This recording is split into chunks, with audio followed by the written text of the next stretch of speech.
चाहूँगी सरकार से, मतलब एक पेपर नहीं संभल रहा है जो, तो ये पूरे प्रदेश को कैसे संभालेगी। मतलब बच्चों का भविष्य क्यों ख़राब कर रहे हैं ये लोग। हम इतनी मेहनत करते हैं, दिन रात लाइब्रेरी में बैठे हुए हैं, अपने घर से दूर है, हमारे माँ बाप पता नहीं कैसे करके हमारी फ़ीस वगैरह, रूम का किराया, ये सब कर रहे हैं, और ये लोग पेपर किसी और को भेज रहे हैं। देख पढ़ सकते हैं आप, पेपर लीक नहीं है तो लोटा लूण करे सरकार, क्या मतलब इसका?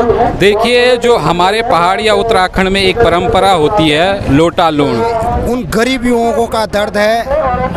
मेरे जैसे युवकों ने यहाँ अपनी ज़िंदगी बर्बाद कर दी। यहाँ कोचिंग सेंटरों में, देहरादून में जगह जगह 13 जनपदों में कोचिंग सेंटर, घरों में पढ़ पढ़ के कितने ताने सुनने पड़ते। अरे तेरी नौकरी नहीं लगी क्या अब तक? सारे ये चीज़ें शब्द सुन के आदमी पागल हो गया। जबकि हमें अपनी काबिलियत पे इतना भरोसा है कि आज से पहले कब का पेपर क्वालिफायर कर सकते थे हम, पर क्या करें, उत्तराखंड सरकार ने पेपर बेचने का कार्य किया है जिसमें हम जैसे युवाओं का शोषण हुआ है।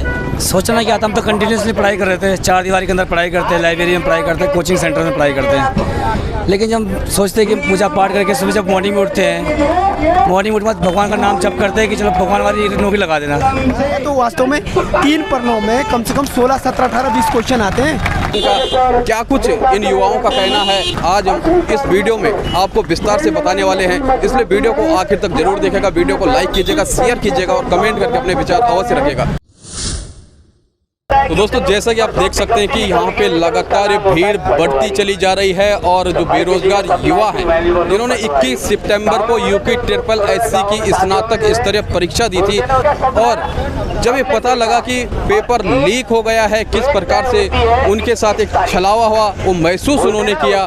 और यहाँ पे देख सकते हैं कि अब न सिर्फ बेरोजगार युवा छात्र छात्राएं बल्कि अभिभावक भी पहुँच रहे हैं, सामाजिक राजनीतिक संगठन के लोग भी पहुँच रहे हैं, और न सिर्फ यहाँ पे छात्रों की संख्या बल्कि छात्राएं भी काफ़ी अधिक संख्या में यहाँ पे पहुंची हुई हैं। परेड ग्राउंड देहरादून के बगल में जो ये सड़क है, सड़क के एक कोने पर ये धरना प्रदर्शन चल रहा है, और दूसरी तरफ यदि मैं आपको दिखाऊं तो ट्रैफिक व्यवस्था भी बहुत ही विधिवत ढंग से चल रही है, किसी प्रकार की कोई यहाँ पे दिक्कत नहीं है। तो सड़क चौड़ी है, एक तरफ बेरोजगार संघ के नेतृत्व में ये धरना प्रदर्शन चल रहा है, जबकि दूसरी तरफ विधिवत रूप से ट्रैफिक चल रहा है। आप कहाँ से हैं, क्या नाम आपका? जी, मेरा नाम सविता है और मैं टिहरी से हूँ। मैं यहाँ 2-3 साल से हूँ, तैयारी कर रही हूँ। तो पेपर लीक हुआ और उसके बाद ये धरना प्रदर्शन चल रहा है, क्या कुछ कहना चाहेंगे आप, कैसा आपको लगा? मैं एक चीज़ कहना चाहूँगी सरकार से, मतलब एक पेपर नहीं संभल रहा है जो, तो ये पूरे प्रदेश को कैसे संभालेगी। मतलब बच्चों का भविष्य क्यों ख़राब कर रहे हैं ये लोग। हम इतनी मेहनत करते हैं, दिन रात लाइब्रेरी में बैठे हुए हैं, अपने घर से दूर है, हमारे माँ बाप पता नहीं कैसे करके हमारी फ़ीस वगैरह, रूम का किराया, ये सब कर रहे हैं, और ये लोग पेपर किसी और को भेज दे रहे हैं। एक काम करो ना, आप हमें बता दो कि उन्हें ही जॉब मिलेगी जो हमें पैसे देगा। बता दे कि इतना अमाउंट दे दे, हम क्या पता हमारे माँ बाप कर ले हमारे लिए इतना। जब उन्होंने इतना कर दिया तो पहले ही बता दो कि इतने पैसे दो, हम आपको पेपर दे देंगे। ऐसे चुपके से क्या है, हम पागल हैं जो मेहनत कर रहे हैं, यहाँ दिन रात बैठे हुए हैं लाइब्रेरी में। तो सरकार को सोचना चाहिए कि युवा का भविष्य कहाँ जा रहा है। आज हम लोग रोड पे उतरे हुए, हर साल यही करते रहेंगे, पिछली बार भी ऐसी हुआ था। कहाँ गया था हामी जी का ये नकल विरोधी कानून, वो क्या सिर्फ नाम का कानून है? सोचना चाहिए ना इन लोगों को कि क्या है क्या नहीं है। तो शांतिपूर्ण धरना प्रदर्शन यहाँ पे हो रहा है, और पूरे उत्तराखंड में अलग अलग स्थानों पर अब धीरे धीरे प्रदर्शन बढ़ता चला जा रहा है। तो एक और छात्र यहाँ पे हैं, और छात्रों की ये पीड़ा, और इन छात्रों के लिए ही ये धरना प्रदर्शन यहाँ पे चल रहा है। कई प्रकार से यहाँ पे अलग अलग बातें उठ रही हैं, लेकिन छात्रों की मौजूदगी दिखाती है कि कहीं ना कहीं जो उनके दिलों को ठेस पहुँची है, जो उनके भविष्य के साथ खिलवाड़ हुआ है, और जो उनके सपने हैं, उनके पेरेंट्स के सपने हैं, उन सपनों के साथ जो खेल हो रहा है, उसके लिए दर्द, ये संघर्ष लगातार यहाँ पे जारी है। आप कहाँ से हैं, क्या नाम है, सबसे पहले बताइए। सर, मेरा नाम सचिन सिंह है और मैं टिहरी गढ़वाल सौदार ब्लॉक का रहने वाला हूँ।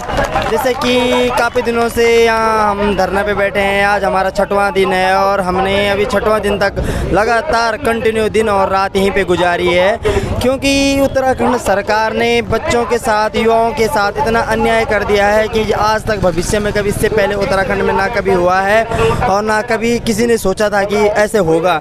मैं मुख्यमंत्री से ये विनती करना चाहता हूँ कि आप मुख्यमंत्री बने ही क्यों है, इसलिए बने होंगे कि वो बेरोजगार युवाओं का शोषण करें और बहुत सारी चीज़ें हैं, मुद्दे बहुत सारे हैं, पर अभी जो मुद्दे हमारे हैं वो हमारे बेरोजगारी के हैं।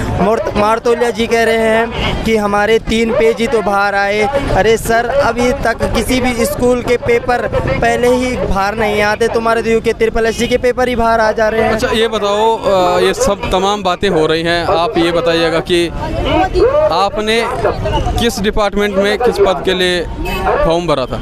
सर मैं 2018 से तैयारी कर रहा हूँ देहरादून में और मैंने उत्तराखंड ग्रुप C के सारे वो पद भर रखे हैं जिसमें मैं इच्छुक था, तैयारी किया। इस बार किस में था? 21 तारीख। इस बार मेरा पटवारी और BDO का था, तो पता चला कि पेपर लीक हो गया। हकम सिंह 15-15 लाख करके पेपर भेज दिया। मैं फिलहाल ही उस 2-4 भर्तियों में एक नंबर से बाहर हुआ। क्या पता उन भर्तियों में ऐसी धांधली चली होगी, अगर उन भर्तियों में वैसी धांधली चली होगी तो हम तो वहाँ पर भी बाहर हो गए, जबकि हमें अपनी काबिलियत पर इतना भरोसा है कि आज से पहले कब का पेपर क्वालिफायर कर सकते थे हम। पर क्या करें, उत्तराखंड सरकार ने पेपर बेचने का कार्य किया है जिसमें हम जैसे युवाओं का शोषण हुआ है। तो कैसा लगता है जब आप परीक्षा देके बाहर आते हैं? हमारे दर्शकों को देख करके बताइएगा कि जब आप परीक्षा देके बाहर आते हैं और आपको पता लगता है कि पेपर लीक हो चुका है, क्या बीतती आप पे, कैसा महसूस करते हैं और घर वाले क्या बात करते हैं आपसे? क्या जवाब आपका उनके लिए रहता है और उनका आपके लिए रहता है? सर जब पेपर से बाहर आते हैं तो यही उम्मीद लेके आते हैं कि इस बार सिलेक्शन हो जाएगा, इस बार सिलेक्शन हो जाएगा, पर पता चलता है कि पेपर यहाँ भी लीक हुआ है। घर वालों की बहुत आस है सर हम पे कि कब आप लोग पेपर निकाल के आओगे और कब हमारे दुखों का निवारण होगा। पर क्या करें, उत्तराखंड सरकार को ये सब शोभा नहीं देता। उत्तराखंड सरकार ये चाहती है कि वो उन लड़कों का पेपर क्वालिफायर कर दे जो उन्हें 15-15 लाख दे और कहीं से पैसा इकट्ठा करके अपना आगे की राजनीतिक चमकाएं, जबकि उत्तराखंड के सारे युवा आज सड़कों पर बैठे हैं और वो सारे युवा ऐसे गरीब फैमिली से हैं। कोई घर में दूध दही बेच कर अपना खर्चा चलाता है, कोई पार्ट टाइम यहाँ जॉब करते तब अपनी खर्चा चलाते हैं, कोचिंग का खर्चा चलाते हैं। पर सबसे बड़ी दुखद की बात ये है सर कि उत्तराखंड जो धामी सरकार इन्होंने बेरोजगार युवाओं के लिए अभी तक कुछ भी ऐसा कार्य नहीं किया जिससे हम उनके लिए खुशी हो। बेरोजगार युवाओं के लिए उन्होंने एक भी ऐसा कार्य नहीं किया है। उन्होंने जितना भी कार्य किया है उन्होंने अपने राजनीतिक दल बढ़ाने के लिए किया है, हकम सिंह जैसे को आगे बढ़ाने के लिए किया है और 15-15 लाख खाने के लिए किया है। तो ये आक्रोश आप देख सकते हैं और लगातार ये आक्रोश यहाँ पे बढ़ता चला जा रहा है। 6वां दिन है, जैसे जैसे दिन बढ़ रहे हैं वैसे वैसे भीड़ भी बढ़ रही है और प्रदेश भर में अलग अलग स्थानों पर प्रदर्शन हो रहे हैं। आपकी वर्तमान में क्या मांग है, चंद लाइनों में बताइएगा। क्या आप सरकार से अब चाहते हैं, क्योंकि पेपर लीक तो हो गया जैसा कि बेरोजगार संघ का कहना है, युवाओं का कहना है और सरकार ने SIT जाँच भी बिठा दी है, क्या आपकी मांग है सरकार से? क्यों ये धरना प्रदर्शन यहाँ पे चल रहा है? सर हमारी मांग यही है लास्ट तक कि CBI जांच हो। इससे पहले जो पुलिस भर्ती हुई 2000 कांस्टेबल की, उसमें भी क्या पता सेटिंग हुई होगी, उसमें भी हमें CBI जांच चाहिए। आने वाली वीडियो भर्ती में CBI जांच अभी से हो और उस भर्ती जो भर्ती वर्तमान टाइम पे हमने पेपर दिया उस भर्ती की CBI जांच हो और उसके बाद अगर CBI जांच में दोषी पाए जाते हैं उनको जेल दिया जाए और उसके बाद दोबारा से वीडियो भर्ती को दोबारा से नियमित कर दिया। तो यहाँ पे आप देख सकते हैं कि अलग अलग जो NGO जा रहे हैं या फिर जो दानदाता हैं उनके द्वारा केले और पानी की बोतल्स भी यहाँ पे वितरित की जा रही हैं। ये देख सकते हैं आप, ये देखिएगा। तो भूखे प्यासे यहाँ पे ये छात्र बैठे हुए हैं अपनी मांगों को लेकर के। 6वां दिन आज इस धरना प्रदर्शन का है, ये देखिए। और एक एक केला हर किसी को यहाँ पे बांटा जा रहा है, पानी की बोतल्स बांटी जा रही हैं और किसी किसी के द्वारा यहाँ पे जो कोल्ड ड्रिंक है ये देख सकते हैं आप। तो एक और युवा हमारे साथ हैं और क्या इन्होंने भी परीक्षा दी थी। सबसे पहले इनका नाम जानना चाहेंगे और ये कहाँ से हैं, क्या नाम है आपका? सर मेरा नाम सुनील सिंह चौहान है, मैं चकराता से बिलोंग करता हूँ। तो क्या 21 सितंबर को आपने भी परीक्षा दी थी? जी सर परीक्षा दी थी, मेरा सेंटर यही नज़दीक में था पलटन बाजार में। तो जब आपको पता लगा कि पेपर लीक हुआ है तो क्या आपने सोचा और किस प्रकार से आपने उसके बाद अपने आप को इस धरना प्रदर्शन में आने के लिए तैयार किया? देखिए सोचना क्या था, हम तो कंटिन्यूसली पढ़ाई कर रहे थे, 4 दीवारी के अंदर पढ़ाई करते हैं, लाइब्रेरी में पढ़ाई करते हैं, कोचिंग सेंटर में पढ़ाई करते हैं। लेकिन जब हम सोचते हैं कि पूजा पाठ करके सुबह जब मॉर्निंग में उठते हैं, मॉर्निंग उठने के बाद भगवान का नाम जप करते हैं कि चलो भगवान वाली नौकरी लगा देना, और लोग नौकरी लगाने के बाद फिर हम जब एग्ज़ाम में जाते हैं तो एक एक क्वेश्चन को हम डीपली पढ़ते हैं, सोच समझ के उसके आंसर लगाते हैं। लेकिन जब परीक्षा जब वो क्या कहते हैं टाइम ओवर हो जाता है, 2-3 घंटे बीत जाते हैं, 2 घंटे का पेपर होता है, उसके बाद पता चलता है कि क्या कहते हैं खबर आती है कि पेपर लीक हो गया, आउट हो गया आप लोगों का। तो इससे हम बहुत ही निराश हो जाते हैं। हम क्या, हमारा पूरा उत्तराखंड निराश है इस बात पे कि हमेशा पेपर निराश क्यों होता है। धामी सरकार के ये 5 साल का जो कार्यकाल है अभी भी चल ही रहा है, और ना इस्तीफा दे रहा है, ना हटने के नाम ले रहा है, कोई फ़र्क नहीं पड़ रहा उनको। तो आप ये बताइए, आप कब से तैयारी कर रहे थे और इस बार किस पद के लिए, किस डिपार्टमेंट के लिए आपने फॉर्म भरा था? देखिए सर, मैं तो तैयारी हर चीज़ की कर रहा हूँ। जैसे मतलब ग्रुप सी की तैयारी करता हूँ, खनिज सहायक की तैयारी करता हूँ, पटवारी की तैयारी करता हूँ, लेखपाल की करता हूँ, असिस्टेंट अकाउंटेंट की तैयारी करता हूँ। तो ग्रुप सी में ये सब कुछ आता है, और सबका जो वो है क्या सिलेबस एक जैसा ही होता है, इसमें कोई अलग होता ही नहीं है। लेकिन कहना मतलब ये है कि कोई अगर आंसर हमारा सही भी होता है तो आयोग में जाते हैं कि सर हमारा आंसर सही है, आपने गलत दे रखा है। उसके बाद आयोग क्या बोलता है कि आप क्या कहते हैं वकील करिए और केस लड़िए इस पर, और हम ठहरे बेरोजगार। हम उसका जब तक केस करेंगे, वकील करेंगे, तब तक वो 30 साल कोई और लग जाता है। तो हमारे पास इतना पैसा होता नहीं है, तो हमारा वो प्रश्न वहीं का वहीं रह जाता है, अगर हम अपने प्रश्न में लड़ते भी है।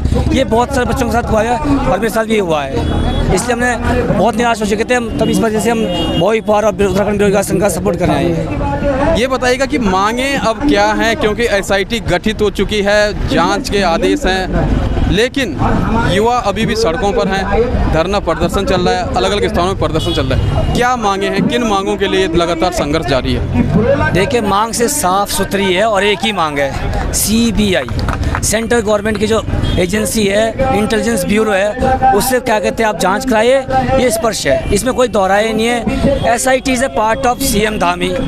SIT की जांच क्यों कराना चाह रहे हैं भाई? आप लोग पूछेंगे ना, पहले सर जनता को पहले पूछती है भाई तुम वोट किसको दोगे? हम भी बोलते हैं कि चल BJP को देंगे या उसको मुख्यमंत्री बनाया जाएगा। तो इस बार क्यों नहीं हमसे भी पूछो ना, हमेशा SIT जांच। अंकिता भंडारी कांड हुआ, उसमें SIT जांच। SIT क्या करा, उसने बोला कि कोई कुछ नहीं हुआ। कौन वो VIP था आज तक पता नहीं चला, पता होने के बाद भी सबूत मिटाए गए हैं। इसलिए हमको SIT में विश्वास बिल्कुल उठ चुका है, और SIT जो इनकी होती है इसमें कोई दोहराई नहीं है। नाम भी सब उनके गिने हुए मंत्री है, जो जज है, रिटायर्ड जज है, वो भी उनका ही है। तो we can not believe that, because we are believe only CBI। तो हम चाहते हैं कि CBI है, इससे बढ़कर कुछ नहीं है। तो धामी जी, CM साहब धामी से हमको अनुरोध करते हैं, आप CBI जाँच करा दीजिए, हम अपना धरना उठा लेंगे।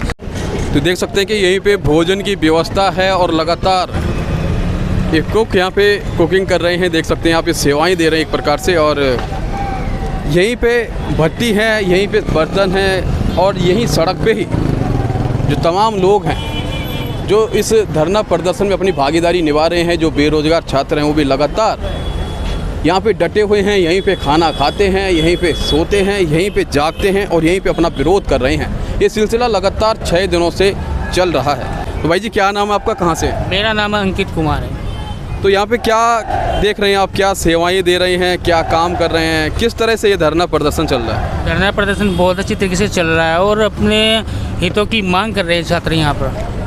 तो आप क्या कर रहे हैं यहाँ पे, किस? खाना बना रहे हैं, लोगों की सेवा कर रहे हैं यहाँ पर। तो कोई अव्यवस्था तो नहीं हो रही आपको यहाँ पे, कोई दिक्कत का सामना? कोई दिक्कत, कोई किसी चीज़ की कोई परेशानी यहाँ पर नहीं है। तो यहाँ पे लगातार जो भीड़ है वो बढ़ती चली जा रही है, और जो बेरोजगार छात्र हैं जिन्होंने 21 सितंबर को परीक्षा दी थी वो भी काफ़ी आक्रोशित हैं। तो एक छात्र हमारे साथ हैं, सबसे पहले आपका नाम जानना चाहेंगे और ये बताइएगा आप कहाँ से? मैं थौलदार ब्लॉक से हूँ और मेरा डिस्ट्रिक्ट टिहरी गढ़वाल है। नाम क्या है आपका? नाम मेरा दीपेंद्र लाल है। तो क्या जो 21 तारीख को UKSSC की स्नातक स्तरीय परीक्षा हुई थी, क्या आपने भी पेपर दिया था? बिल्कुल, मैंने भी ये पेपर दिया था। मेरा सेंटर टिहरी गर्ल्स कॉलेज में पड़ा हुआ था। बल्कि यही पेपर नहीं, 21 सितंबर का, उससे पहले जितनी भी परीक्षा हुई सन 2022 से 20 से वो दे के आ रहा हूँ। लेकिन पटवारी के 3 पेपर लगातार लीक हुए हैं, इसलिए हम बड़े दुख के साथ कह रहे हैं कि हम लोगों को रात को यहीं रहना पड़ रहा है, यहीं सोना पड़ रहा है। लेकिन सरकार को आज 6 दिन हो गए, कोई सुनने के लिए तैयार नहीं है। तो क्या मांग है आपकी? लगातार यहाँ पे पे भीड़ बढ़ती चली जा रही है और न सिर्फ देहरादून में बल्कि उत्तराखंड के अलग अलग स्थानों पर भी अब प्रदर्शन हो रहा है और दिन प्रतिदिन ये प्रदर्शन काफ़ी व्यापक होता चला जा रहा है। क्या मानना? क्यों नहीं होगा, क्योंकि ये उन गरीब युवकों का दर्द है। मेरे जैसे युवकों ने यहाँ अपनी ज़िंदगी बर्बाद कर दी। यहाँ कोचिंग सेंटरों में, देहरादून में जगह जगह 13 जनपदों में कोचिंग सेंटर, घरों में पढ़ पढ़ के कितने ताने सुनने पड़ते। अरे तेरी नौकरी नहीं लगी क्या अब तक? सारे ये चीज़ें शब्द सुन सुन के आदमी पागल हो गया। इस धामी सरकार ने नेता बनाने का काम पूरा कर दिया। हम नेतागिरी नहीं करने आ रखे इधर, हम सिर्फ यही हमारी मांगे चुपचाप करी सुन लो, हम घर चले जाएंगे। मांगे हमारी, हम आप कह रहे कि हम 21 सितंबर वाला पेपर को हम दोबारा कराएंगे, लेकिन हम दोबारा तब तक नहीं देंगे। धामी जी आप पे विश्वास नहीं है, आपकी शासन प्रशासन पे बिल्कुल विश्वास उठ गया है और हम रोड पे उतर रखे। हम यही कहते हैं कि हम दोबारा परीक्षा तब देंगे जब पहले सीबीआई जांच लगाओ। तुम्हारी सरकार पहले सीबीआई जांच लगाए तभी हम इस पेपर को देंगे, वरना तब तक हम पेपर देते नहीं और यहाँ से उठते भी नहीं हैं।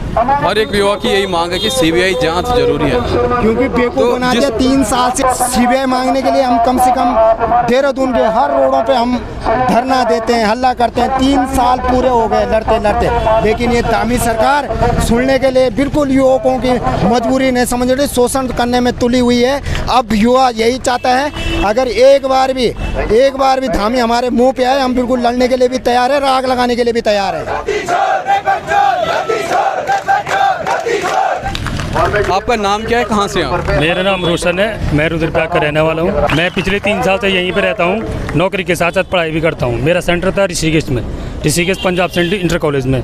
जैसे पेपर छोड़ के बाहर आए, मैं चंद्रभागा पर खाना ही खा रहा था कि तब तक बात लीक हो गई कि पेपर लीक हो गया, तो तब से मैं अभी तक घर ही नहीं गया। और रही बात इस सरकार की, तानाशाही सरकार, मुझे तो 1% विश्वास नहीं है। अगर गोली भी खानी होगी हम तैयार हैं। गोली खानी होगी तैयार हैं। ये बताइए पेपर लीक क्यों हुआ, क्या मानते हैं आप, किस कारण से पेपर लीक हुआ? ये षड्यंत्र है, ये इनका षड्यंत्र है। जो जितने भी ये हैं कहते हैं बुलडोजर, उन पे क्यों नहीं चला बुलडोजर? वरना इनका बुलडोजर तो हमेशा तैयार रहता है, इन पे क्यों नहीं चला बुलडोजर? रही बात सीबीआई की, हमें इन पे 1% विश्वास नहीं है। जितनी जल्दी हो सके ये पेपर करवा दे, नहीं तो ये तानाशाही सरकार इस तरीके से न रहे कि युवा कुछ नहीं करेगी। युवा बदलना भी जानती है, पलटना भी जानती है। तो मैं यही कहूँगा कि सरकार से निवेदन है, और उनका स्टेटमेंट गलत आता है धामी जी का कि कुछ भी कर देंगे, कुछ भी कर देंगे। अगर इन युवाओं में एक युवा मैं भी हूँ, मेरी 33 साल की उम्र है, मैं 3-4 बार पेपर दे चुका हूँ। 2021 से लगातार लीक कौन कर रहा है? ये लीक ये इनमें से कोई है? मुझे बता दो। आपने किस डिपार्टमेंट में किस पद के लिए अप्लाई किया था? एक बार कनिष्ठ के लिए किया था, अभी वर्तमान अभी पटवारी के लिए किया। चलो मान लो क्योंकि सिस्टम में हर कोई आता है तो कहीं ना कहीं आरोप भी लगते हैं कि कई भ्रष्टाचार चलते हैं, और कहीं ना कहीं ये जो छात्र हैं इन्हीं में से कल के दिन डीएम बनेंगे, एसडीएम बनेंगे, बड़े बड़े पदों पर अधिकारी बनेंगे। यदि आप पटवारी बनते हैं तो क्या भागीदारी आपकी रहेगी समाज के? सबसे पहले तो मैंने इन नकल माफियाओं को कर देता बंद, चाहे कुछ भी हो जाता। उसके लिए मुझे जेल भी जाना पड़ता, मैं तैयार था। कुछ भी करना पड़ता है, मैं तैयार था। पर इन नकल माफियाओं की सबसे पहले नकल, और सरकार का, इस सरकार को भगा देता है यहाँ से कुछ भी करके। हाँ, तो देख सकते हैं आक्रोश साफ रूप में नजर आ रहा है और आक्रोश लगातार बढ़ता चला जा रहा है। लेकिन सबसे बड़ी बात इस धरना प्रदर्शन मानी, ये आंदोलन 6 दिन क्या, 1 महीने, 2 महीने, 3 महीने, 6 महीने सड़कों पर भी सोना पड़ेगा, हम तैयार हैं। तो एक प्रकार से अनिश्चितकालीन की ये बात की जा रही है एक छात्र के द्वारा। तो आप देख सकते हैं कि लगातार ये आक्रोश से उबाल है और ये संख्या लगातार बढ़ती चली जा रही है। लेकिन अच्छी बात ये है कि शांतिपूर्ण ये धरना प्रदर्शन चल रहा है, ये आंदोलन चल रहा है और अभी तक कहीं भी युवा उग्र नज़र नहीं आए हैं। देखिएगा बहुत ही डिसिप्लिन ढंग से यहाँ पे ये तमाम जो युवा यहाँ पे पहुँचे हैं और साथ ही साथ इनके समर्थन के लिए जो लोग आए हैं उनके खाने की व्यवस्था है। और मोहित डिमरी स्वयं अपने हाथों से देखिएगा, बहुत ही खास ये तस्वीर है। मूल निवास भू कानून समन्वय संघर्ष समिति के संस्थापक संयोजक है मोहित डिमरी और उत्तराखंड स्वाभिमान मोर्चा के महासचिव। तो लाइन यहाँ पे लगातार आगे बढ़ रही है और यहीं पे भोजन बनाया गया, यहीं पे वितरित किया जा रहा है। तो धरना प्रदर्शन कई सारे होते हैं, लेकिन इस प्रकार का धरना प्रदर्शन बहुत कम देखने को मिलता है। त्रिभुवन चौहान, बॉबी पंवार और राम कंडवाल को भी आप स्क्रीन पर देख सकते हैं। तो एक अन्य युवा हमारे साथ हैं। क्या आपने परीक्षा दी थी? जी बिल्कुल। सबसे पहले मैं आपका धन्यवाद करना चाहता हूँ कि आप आए और हमारी पीड़ा को सरकार तक पहुँचाने का प्रयास भी कर रहे हैं। धन्यवाद से पहले अपना नाम और आप कहाँ से ये बताइएगा। जी जसपाल चौहान, मैं ये देहरादून से हूँ सर। उत्तराखंड बेरोजगार संघ से प्रदेश सहयोगी भी है और परीक्षा भी मैं लगातार दे रहा हूँ 4-5 साल से और संघर्ष भी कर रहा हूँ। तो किस रूम में देखते हैं 21 तारीख को, सितंबर 21 को यूके SSSC का स्नातक स्तरीय परीक्षा हुई थी और पेपर लीक की जो बात बेरोजगार ने उठाई, हालांकि सरकार ने कहा कि इसे पेपर लीक नहीं कहा जा सकता है। तो आप परीक्षा दे के आए, आपकी उम्मीदें रही होंगी, आपके जैसे अनेकों छात्र हैं, कम से कम 1.5 लाख। तो किस रूम में आप देखते हैं कि ये जो तमाम पेपर लीक प्रकरण हुआ? देखिए जिस प्रकार से हो रहा है, हम बार बार प्रताड़ित हो रही हुआ। अगर इस प्रकार की घटना हो रही तो सरकार को एक पारदर्शिता लाना चाहिए, ऐसा सिस्टम, कुछ ऐसी जांचें करनी चाहिए। पिछले 4-5 सालों से जैसे हम देख रहे हैं कि बार बार पेपर लीक हो रहा है, हम युवा पढ़ रहे हैं, हम उस ग्राफ में पहुंच रहे हैं, कहीं हमारा सिलेक्शन रुकता है 1 नंबर से, 2 नंबर से। तो हमें लगता है कि हो सकता है मुझ में कमी है। तो वास्तव में जो कमियां हैं, अब लगता है मन में भी कि हाँ वो हमारी कमी नहीं है, ये एक्चुअली जो ये 15-15, 20-20 लाख जो देने वाले लोग हैं, ये लोग हमारा जो हक है, हमारा जो अधिकार है वो छीन रहे हैं। कौन इसका मुख्य जो मुजरिम है, जो जिसे आप दोषी मानते हैं इस पेपर लीक कांड का, कौन है वो? जी बिल्कुल आप सही कह रहे हैं। दोषी किसे मानूं? सरकार को मानता हूँ, इस शासन को मानता हूँ कि जो शासन व्यवस्था है, इस आयोग को मानता हूँ जो आयोग करा नहीं पा रहे पेपर सही से। दोषी तो ये ले गए। और मैं कहना चाहता हूँ कि आयोग के जैसे कह रहे हैं कि आयोग के अंदर गोले भरने वाले भी लोग हैं, तो हमारे आयोग के अंदर जो GS मारतोलिया जी अध्यक्ष हैं उनको भी तो मारतोलिया जी तो ये कह रहे हैं कि सिर्फ 3 पन्ने बाहर आए, इसे पेपर लीक नहीं कहा जा सकता है। और प्रदेश अध्यक्ष महेंद्र भट्ट जी ने कहा कि बाहर आया लेकिन अंदर सॉल्व होके नहीं गया। किस रूम में आप देखते हैं? जी बिल्कुल, जैसे मारतोलिया जी कह रहे कि 3 पन्ने बाहर है, कैसे नहीं लीक हुआ पेपर? अरे भाई आप तो ऐसे बोल रहे जैसे मतलब कहीं पंचर वाले का टायर लीक हो रखा है, पेपर लीक ही नहीं हो रहा है। कैसी बातें कर रहे? स्पष्ट कीजिए ना, आप उसको स्पष्ट कीजिए। अगर पेपर जो लीक हुआ है तो वास्तव में 3 पन्नों में कम से कम 16, 17, 18, 20 क्वेश्चन आते हैं। तो इतने अगर नंबर है, यहाँ तो बच्चा आधे नंबर से बाहर हो रहा है। क्या चाहते हैं आप? आपकी मांग क्या है? यहाँ पे धरना प्रदर्शन चल रहा है, पूरे प्रदेश व्यापी ये अब प्रदर्शन बन चुका, अलग अलग स्थानों पे हो रहा है। क्या चाहते हैं आप? बिल्कुल, अगर आप अपने आप को धाकड़ धामी मानते हैं तो CBI जांच करनी आवश्यक है, क्योंकि जो बड़े बड़े हाकिम के हाकिम है वो वास्तव में कौन है, उनका जो संचय है, उनका जो श्रेय देते हैं, उनके जो ऊपर जो अपना श्रेय रखा है, उनके ऊपर जो हाथ रखा हुआ है, किसके श्रेय में कर रहे हैं? ये बहुत महत्वपूर्ण प्रश्न भी है और सब युवाओं का भी है। और भविष्य के साथ जो युवाओं के साथ खिलवाड़ हो रहा है, ये बार बार न हो, क्योंकि जब से लेकर पिछले 4-5 सालों से हम इतने परेशान हो चुके हैं कि CBI जांच होनी चाहिए। हम पूर्व में भी मांग करी थी कि CBI जांच हो, अभी भी सड़कों पर युवा मांग कर रहा है कि CBI जांच कर दीजिए। बिल्कुल CBI जांच की मांग हो रही है और हाकिम कौन है ये सवाल उठा रहे हैं। और देख सकते हैं कि किस संख्या में लोग यहाँ पे पहुँचे हैं, ये बेरोजगार छात्र यहाँ पे पहुँचे हैं। पेपर लीक नहीं है तो लोटा लूण करे सरकार, ये देख पढ़ सकते हैं आप। पेपर लीक नहीं है तो लोटा लूण करे सरकार। तो अलग अलग तरीके से यहाँ पे विरोध प्रदर्शन किया जा रहा है। अपनी मांगों को मनवाने के लिए लगातार अलग अलग स्थानों से आए हुए युवा अपना आक्रोश दिखा रहे हैं और ये तरीका भी एक है। तो आप कहाँ से आ रखे हैं, क्या नाम है आपका? मैं उत्तरकाशी के पहाड़ी जगह से हूँ और मैं यहाँ तैयारी करता हूँ। और ये देखने को मिल रहा है कि यहाँ पर क्या होता है कि हम तैयारी अपने सपनों को लेकर आते हैं पहाड़ों से, लेकिन जैसे हम तैयारी करते हैं, लाइब्रेरी जाते हैं, 15-15 घंटे पढ़ते हैं, लेकिन यह देखने को मिलता है जब हम एग्ज़ाम सेंटर में जाते हैं और परीक्षा दे के आते हैं तो हमें सुनने को मिलता है कि 3 पेज आउट हो रखे हैं। और जो धामी ने नकल विरोधी कानून लाया है उसमें साफ लिखा है कि अगर एक क्वेश्चन भी आपका बाहर निकला है तो इसे पेपर लीक कहा जाता है। लेकिन मारतोलिया जी जो UPSSC के अध्यक्ष हैं और साथ में जो हमारे पुष्कर सिंह धामी जो CM है उत्तराखंड, वो कहते हैं कि पेपर लीक नहीं बल्कि पेपर आउट है। तो फिर पेपर हम चाहते हैं कि पेपर निरस्त हो, लेकिन ये चाहते हैं कि पेपर निरस्त नहीं होगा क्योंकि ये पेपर आउट है। तो इसके खिलाफ हम लोग आवाज़ उठा रहे हैं, शांति प्रिय आंदोलन कर रहे हैं और ये हमारी मांग है कि CBI जांच हो और जितने भी भ्रष्टाचारी जिन्होंने पेपर बेचने का काम करे वो सलाखों के पीछे हो, और सलाखों के पीछे कुछ समय पहले। आप कहाँ से हैं, क्या नाम आपका? मेरा नाम राजा है, मैं जौनसार का रहने वाला हूँ। अच्छा, ये बताएगा कि ये जो पेपर लीक नहीं हुआ तो लोटा लोन करे सरकार, क्या मतलब है इसका? देखिए, जो हमारे पहाड़ या उत्तराखंड में एक परंपरा होती है लोटा लोन, ये ज़्यादातर क्या होता है कि अगर हमको अपने को साबित करना है, सच साबित करना है, तो एक कसम खाई जाती है। इस कसम के अंतर्गत ऐसा होता है कि जिस तरह से पानी में हम नमक ऊपर से डालते हैं, तो जैसे जैसे वो नमक ख़त्म होता है, अगर हम झूठे साबित होते हैं, तो वैसे ही हमारी ज़िंदगी की जो जीवन जो हम जीना चाहते हैं आगे, वैसे ही हमारी लाइफ धीरे धीरे ख़त्म हो जाती है। ये कहने का मतलब है कि हम आगे नहीं बढ़ पाते हैं, धीरे धीरे जो हम ऊंचाई पे बढ़ने वाले हैं वो नीचे गिरते जाते हैं, जो हमारी सफलता होने वाली है वो विफलता में बदलती जाती है। तो जो ये लोटा नून है, ये एक क्या है, ये जरिया है जिसके माध्यम से हम खुद को साबित कर सकते हैं कि हम सच्चे हैं। तो वैसे ही उत्तराखंड सरकार या मर्तोलिया जी अगर वो सच्चे हैं कि कोई भी पेपर लीक नहीं है, तो वो उत्तराखंड की जो एक कसम या रस्म निभाई जाती है लोटा नून, वो सबके सामने करे। देखते हैं अगर वो सच्चे साबित होंगे तो आगे ऊपर वाला निर्णय करेगा। ये कसम हमारे जो प्राचीन उत्तराखंड की जो सभ्यता है उससे जुड़ी है। बिल्कुल, यदि हकीकत में मुख्यमंत्री जी को और मारतोलिया जी को SSS के जो अध्यक्ष हैं उन्हें ये करने के लिए कहा जाए, लेकिन एक भाव है हम पहाड़ियों का, भाव है उत्तराखंडियों का कि वो आज भी अपनी परंपराओं को इतनी शिद्दत से मानते हैं। तो जैसा कि आपने देखा कि UKSSC के पेपर लीक के बाद यहाँ पे लगातार 6वें दिन धरना प्रदर्शन जारी है।